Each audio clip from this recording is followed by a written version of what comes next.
এই চোখ দুইটা দিয়া যদি একবার মায়ের দিকে তাকাইতি, এই চক্ষু দিয়া যদি বাবার চেহারার দিয়ে মোহাব্বতে তাকাইতি, এই দুইটা চোখ দিয়ে আমার মাওলার মোহাব্বতে যদি কোরআনটা দেখতি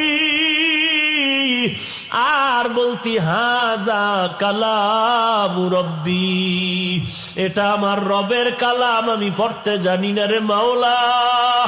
ওই চোখ দিয়া যদি মাওলার ঘর বাইতুল্লাহটা দেখতি, কাবার দিয়ে তাকাইয়া যদি চোখের পানি দোয়া ফেলে দোয়া করতি, ও যুবক,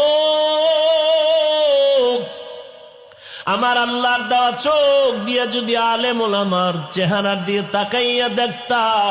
কলিজা ঠান্ডা হতো, আমার আল্লাহ খুশি হয়ে যেত, কলবের মধ্যে ইমানের পাওয়ার বেড়ে যেত। এখনো যারা পারো নাই রে বাবা, আজকে আমিও তো স্বাধীন দেশে বৈশা দাড়ি কাইটা নামাজ বাদ দিয়া